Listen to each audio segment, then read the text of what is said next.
I welcome you to my channel. Subscribe and listen to my new stories every day. I always thought my marriage was solid, a fortress built on the bedrock of trust and 14 years of life shared with Claire. Sure, she traveled for work, sometimes monthly, but that was the rhythm of her career in marketing, and I'd grown used to it. I took care of our lives at home, managed the bills, and kept the house running smoothly. For a long time, I had no reason to believe there was anything unusual about her trips. At least, not until that afternoon at the gas station. We were on a road trip, just the two of us, headed to the mountains for a long overdue getaway. The plan was simple: 4 days to relax, reconnect, and leave our daily lives behind. It should have been an idyllic weekend, but something felt slightly off about Claire. Nothing obvious, just little things, like her phone always being nearby, her slightly distracted tone when we talked, her distant gaze out the window as we drove. I shrugged it off, thinking it was just work stress. She had been taking on more clients recently, and maybe it was weighing on her. When she asked me to pull over at a gas station, I thought nothing of it. She said she needed to use the restroom, and I figured I'd use the break to stretch my legs, maybe grab some coffee. Claire left her phone on the seat, a rare slip-up. Normally, she kept it glued to her side, but I didn't think much of it until it lit up. A text popped up on the screen, and out of habit, I glanced at it. It was from someone named Jake, and all it said was, "Can't wait for next time, babe." Time seemed to stop. My pulse quickened, my skin went cold, and I felt my stomach twist as I read it again, making sure I hadn't misread the message. My mind started racing, trying to come up with explanations. Maybe Jake was some old friend with a bad sense of humor. But then, why, babe? I was still processing it when I saw Claire out of the corner of my eye, sprinting back to the car. She never moved that fast, not unless she was really desperate. Her eyes locked on her phone in my hand, and her expression turned to something I can only describe as pure panic. Without saying a word, she grabbed it from my hand, stammered something about work texts, and quickly headed back into the gas station. I watched her disappear, my mind clouded by 100 conflicting emotions: anger, hurt, disbelief. I took a few deep breaths, trying to calm down. Confronting her here, in the middle of a road trip, didn't feel right. I told myself that I'd give her the benefit of the doubt, that I needed more proof before I accused her of anything. After all, maybe it was nothing. Maybe I'd just caught her at a bad moment. The rest of the drive to the mountains was eerily quiet. She tried to make small talk, but it felt forced. My responses were short, just enough to avoid giving away what was on my mind. She kept glancing at her phone and checking messages, laughing nervously at random points as if trying to ease the tension. But for the first time in years, I felt like a stranger sitting beside her. When we arrived at the cabin, Claire suggested we go for a hike. Normally, I'd be all for it. But this time, I faked a headache, told her I needed to rest, and encouraged her to go alone. She hesitated, as if she didn't quite believe me, but eventually, she left. As soon as I heard the cabin door close, I grabbed my laptop. It was time to find out who this Jake really was. Her phone was locked with a password, and I didn't know it. But I did have access to our shared phone bill. I logged in and began sifting through the call logs. As I scrolled, one number appeared over and over, at odd hours, late at night, early in the morning, and even during times she was supposed to be in meetings. The same number, every time. I copied the number and ran it through a search engine. The result was a generic, out-of-state VoIP number. It could have been a burner phone or a private line, but whatever it wasn't a typical business number. I felt a strange sense of validation, but the kind that twists your stomach instead of relieving it. When Claire returned from her hike, she was in high spirits, chatting about the wildflowers and the beautiful views. I forced a smile, nodding along, but my mind was still tangled in the details I'd uncovered. I kept my suspicions to myself, though, and let her carry on as if nothing was wrong. I told myself to wait, to gather more evidence before making any decisions. The weekend was just beginning, and I didn't want to ruin it on a hunch. But deep down, I knew that something was wrong. As the weekend dragged on, I watched her more closely. Claire was glued to her phone, always scrolling, texting, and smiling at messages. She offered vague explanations when I asked who she was talking to, her answers barely making sense. By the last day, I'd seen enough. This wasn't just my imagination. She was hiding something, and it was only a matter of time before I found out exactly what it was. On the drive home, I let her chatter on about how great the trip had been, how much she enjoyed the break. I responded just enough to keep up appearances. In my head, I was already planning my next move. I'd find out everything I could, and when the time was right, I'd confront her with the truth. Claire might think she'd pulled the wool over my eyes, but she was wrong. I'd get to the bottom of this, and when I did, she'd realize just how much she had underestimated me. The day after we returned from the mountains, Claire was off to work as if nothing had happened. She kissed me goodbye, her gaze lingering for a second longer than usual, maybe sensing something was off. But I kept my expression neutral, forcing myself to act like everything was fine. I wasn't ready to confront her yet. Not until I had something more concrete. The hours crawled by. I spent most of the day replaying everything that had happened over the weekend, searching for signs, patterns, any detail I might have missed. The thought of that text from Jake gnawed at me. Who was he? And how long had this been going on?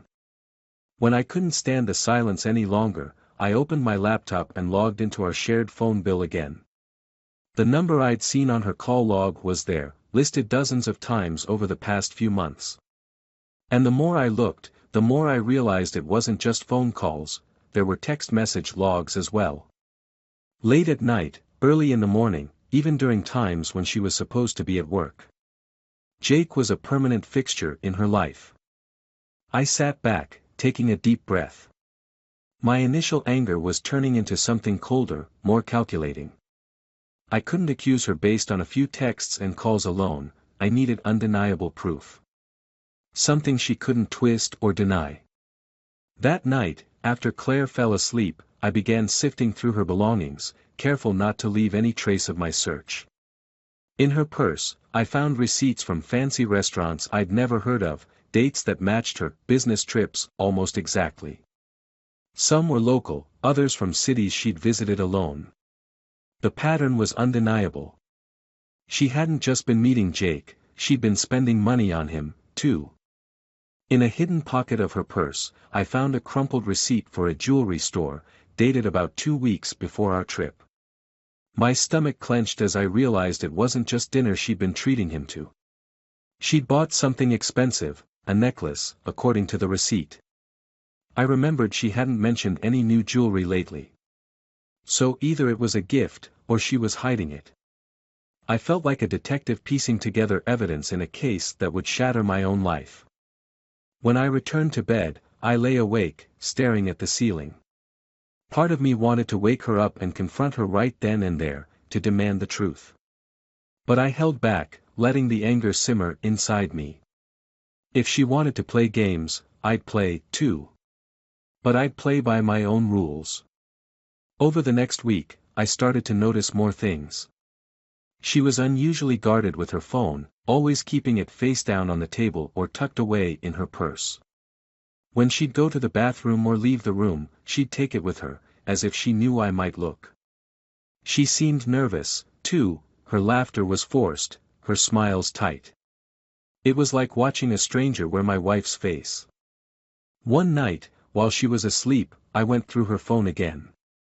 She'd set up a new lock screen code since the weekend, which only deepened my suspicions. She must have realized I'd seen something. But it didn't matter, I had other ways of finding out the truth. The next day, I took the step I'd been dreading. I hired a private investigator. It was a last resort, something I'd only seen in movies, but I needed the facts. I needed someone who could track her movements, confirm the things I'd seen in her call logs and receipts. If she was meeting Jake during work hours or lying about her trips, I'd know soon enough. The investigator's name was Sam. He was discreet and didn't ask many questions, which suited me just fine. We agreed on a surveillance plan. He'd follow her when she went on her next business trip and keep tabs on her interactions. I handed him the suspicious phone number, telling him to look into it, see if he could find anything linking it back to Jake. Days passed in a haze. I went through the motions of daily life, cooking dinner, running errands, but every moment felt surreal, like I was living someone else's story. When I was alone, I scoured her social media, looking for any sign of him, any hidden meaning in her posts or photos. Claire didn't post often, but the few pictures she'd shared recently showed her at places I didn't recognize, her smile too bright, her gaze too far away. Finally, the day of her next business trip arrived. She left the house early, barely pausing to say goodbye, muttering something about being late. As I watched her drive away, my heart was pounding, a mixture of dread and grim anticipation. Sam would be tailing her, and by tomorrow, I'd know the truth. That night, I barely slept, my mind racing with possibilities, my anger growing darker by the hour. Every memory I had of her felt tainted, infected by doubt. Had she ever been faithful? Or was this just one of many secrets she'd been hiding? The next morning, I woke up to a text from Sam, "Call me when you can." I stepped outside, took a few deep breaths to steady myself, and dialed his number. His voice was calm, professional, but the words that followed shook me to the core. "She met with him last night," he began, without preamble. "They had dinner, then checked into a hotel together. I have photos and timestamps, if you need them." I closed my eyes, feeling a wave of nausea. It was worse than I'd imagined. Not only was she meeting him, but she'd brought him into a place we had often visited together. She was rewriting our shared memories, tarnishing them with her lies. "Did you find out who he is?" I asked, my voice strained. "Yes. His name's Jake Weston. He's a local contractor, and they've been seeing each other for a few months now, at least. I looked into his records. He's been in some trouble with the law, nothing major, but he doesn't have the cleanest past." I processed this, feeling the betrayal settle deeper into my chest. She was risking everything for a man with a history, someone who clearly wasn't afraid to cut corners. It made her actions feel cheap, almost degrading. She was risking our life, our marriage, for someone who didn't even respect her enough to keep things discreet. "What should I do with the photos?" Sam asked, breaking the silence. "Keep them for now," I replied, my voice cold. "I'll let you know if I need anything else." As I hung up, I felt a strange sense of calm wash over me. The anger was still there, smoldering beneath the surface, but now it was contained, sharpened into something I could use. I had the evidence, the proof I'd been waiting for. And when the time was right, I'd confront her with everything. For now, I'd play my part, act like the devoted husband while she continued her game. But she wouldn't see it coming. She wouldn't realize just how far I was willing to go to make her pay. The days after Sam's call were some of the hardest I'd ever lived. Each time Claire walked into the room, I had to keep my face neutral, my voice steady, even as I wanted nothing more than to confront her with every detail I now knew. My mind replayed Sam's words endlessly, the dinners, the hotel, her laughter with Jake over glasses of wine. The life we had built together was nothing more than a game to her. I decided to wait, to build my case and set a trap she couldn't wriggle out of. I wanted to confront her in a way that would make it impossible for her to talk her way out, twist her lies, or manipulate me. Claire was calculating and clever, she'd spin whatever she could in her favor if given the chance. I had to be smarter, to plan every detail so she couldn't escape from what she'd done. I went about my days as usual, pretending to be the same husband she thought she knew. Each morning, I packed her coffee for her drive, greeted her with the usual, "Have a good day," even gave her a goodbye kiss, which now felt like salt on an open wound. She'd smile back, that familiar look of comfort in her eyes, a look she'd probably given Jake too.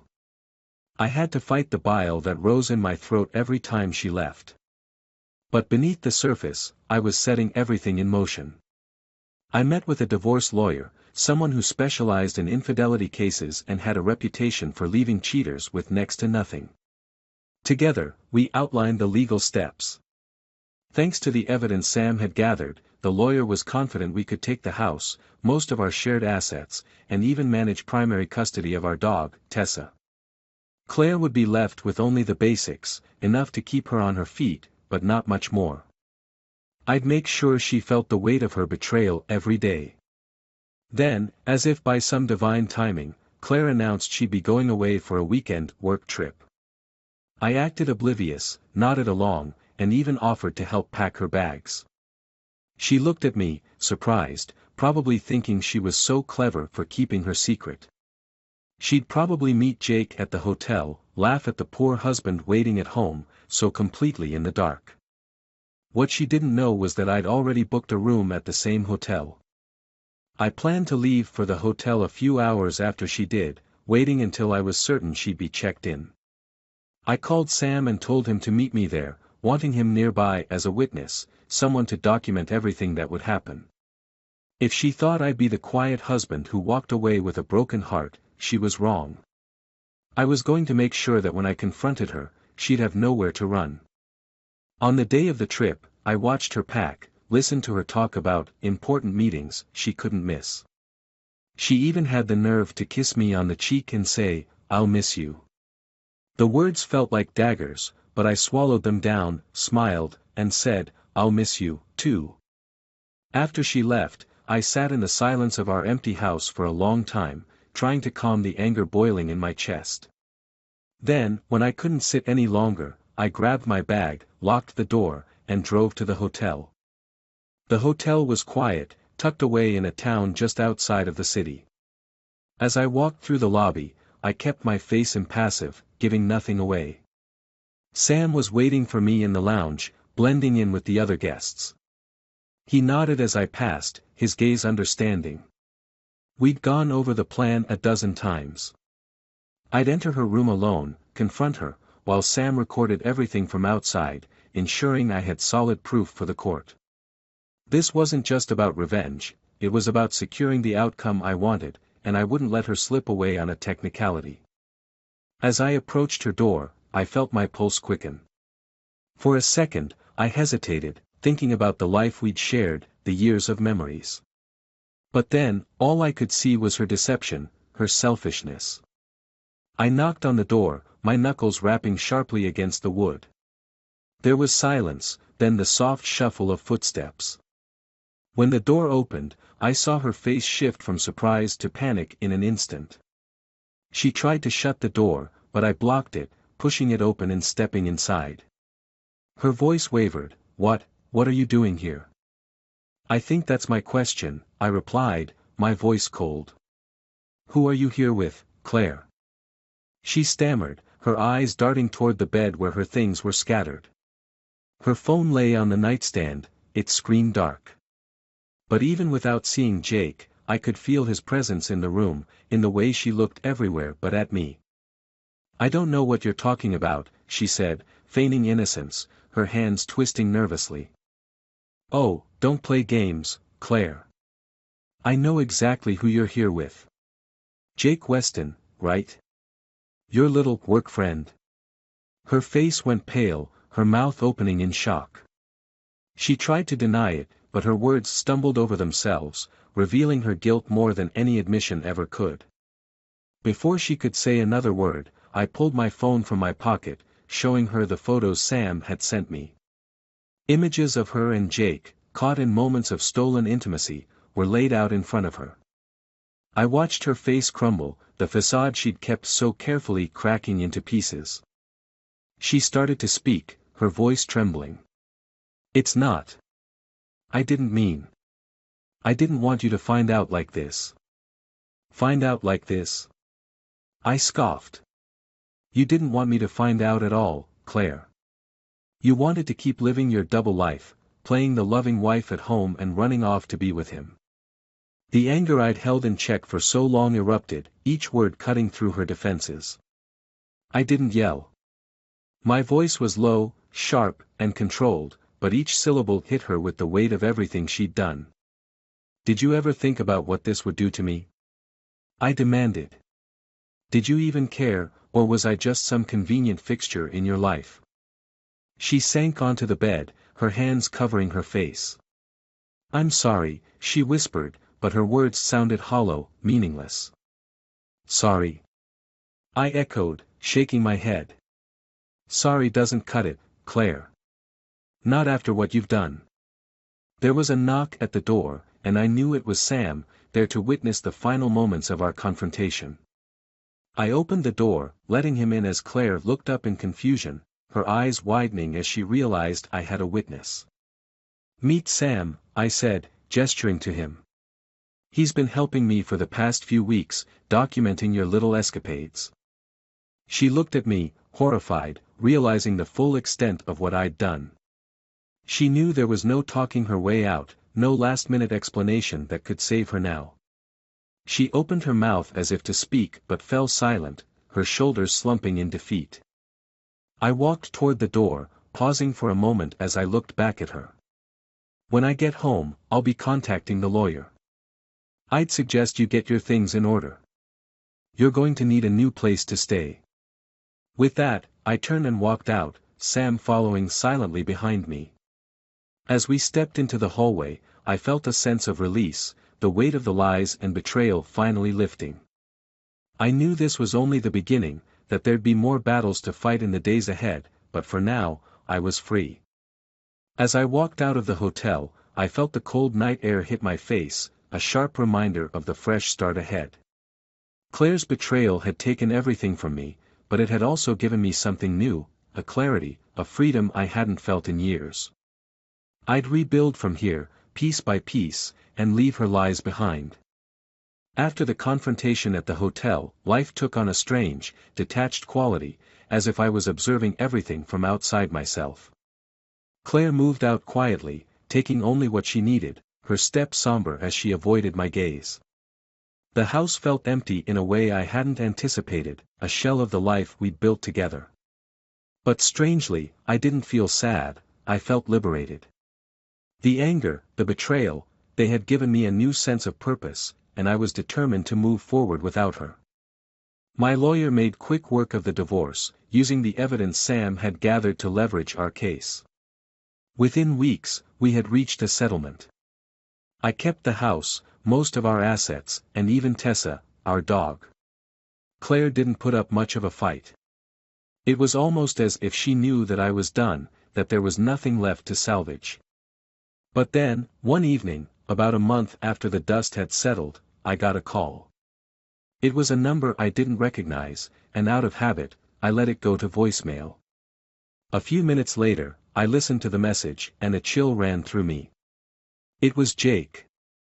"Hey, it's Jake Weston," the message began, his voice steady but with a hint of unease. "I know you probably hate me, and you've got every reason to. But I wanted to talk to you. There are things I think you should know, things about Claire. I'm in town if you want to meet up." I stood in the kitchen, staring at my phone, debating whether to call him back. Part of me wanted to ignore him, to leave the past behind. But another part, the part still haunted by questions and half-answers, wanted closure. I took a deep breath, picked up my phone, and dialed his number.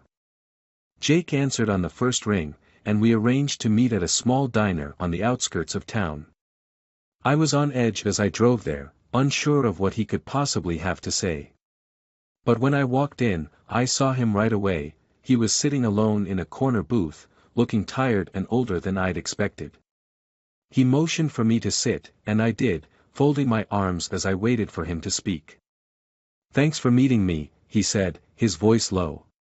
He looked uncomfortable, his gaze shifting as he tried to find the right words. "I'm not here for apologies," I said, cutting him off. "You got what you wanted, and I moved on. So if that's all." "No," he interrupted, shaking his head. "It's not like that. I'm not with Claire. In fact, I never really was. Not the way you think. What are you talking about? I demanded, my patience wearing thin. He took a deep breath, his fingers tapping nervously on the table. The truth is, Claire reached out to me, not the other way around. She had this story about how unhappy she was, how you were controlling and emotionally distant. She said she needed a break, a friend. And I fell for it. She made me believe she was trapped, that she had no one else. But it wasn't real. She was using me. Using you. I repeated, my confusion growing. She wanted to make you jealous, Jake continued, his voice growing softer, almost hesitant. To see how far she could push you. She said it was about testing your love, seeing if you'd fight for her. He shook his head bitterly. It sounds insane now, but at the time, I believed her. She kept saying she was planning to leave you, but she never did. And then when things got serious, she just ghosted me. No explanation, nothing. My mind was reeling, trying to piece together the twisted narrative he was laying out in front of me. So, you're saying this whole affair was a game to her? Jake nodded slowly, his face etched with regret. She told me that you'd become suspicious, that she needed to end things for her own safety. I thought she meant you'd hurt her. But looking back, I think she just needed an excuse to cut me off. I was convenient, someone she could manipulate to get the reaction she wanted from you. The revelation hit me like a punch to the gut. Every moment I'd spent agonizing over Claire's betrayal, every sleepless night, all of it had been orchestrated, a cruel game she'd played to test her control over me. I leaned back, trying to make sense of it, but all I felt was a hollow emptiness. She's done this before, hasn't she? I asked, the pieces falling into place. Used people, manipulated them. Made them think they were special, only to discard them when they were no longer useful. Jake nodded again, his face pale. I wish I'd seen it sooner. But by the time I figured it out, it was too late. The silence between us grew heavy, and I realized there was nothing left to say. I left the diner without looking back, the weight of everything settling over me like a fog. Days turned into weeks, and I tried to pick up the pieces of my life. But Claire's manipulations lingered like shadows, haunting me in ways I hadn't expected. Every interaction, every friendship, felt tainted, like I couldn't trust anyone anymore. I'd lost faith in myself, in my ability to judge people. I began to wonder if I'd ever really known Claire at all, or if I'd only seen what she wanted me to see. One evening, as I was clearing out the last of Claire's things from the house, I found an old photo album, buried at the back of the closet. It was filled with pictures from when we'd first met, memories of laughter and warmth. But as I looked through the photos, I saw something I'd never noticed before, a certain detachment in her eyes, a distance that seemed to grow over the years. And then, tucked between the pages, I found a small, handwritten note in Claire's familiar script.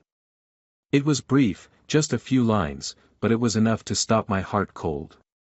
If you're reading this, it means you figured it out. Maybe one day you'll understand why I did what I did. Maybe not. But know this, I always knew you loved me. More than I could ever love you. The realization struck me like a final blow. She'd known, all along, the depth of my love for her, and she'd used it, twisted it to her own ends, like a cat toying with its prey. The note was her last act, her final game, a reminder that she'd won, that I'd played right into her hands. Even now, she had the last word.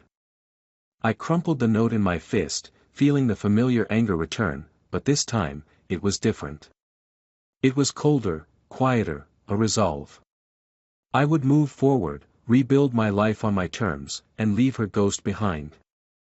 As I tossed the note into the fireplace and watched it burn, I felt the weight of her games lift from me, replaced by a renewed determination. Claire had wanted control, but she'd lost it. She would remain nothing more than ashes, a chapter I'd finally closed. And as the flames died down, I walked away from the past, finally free.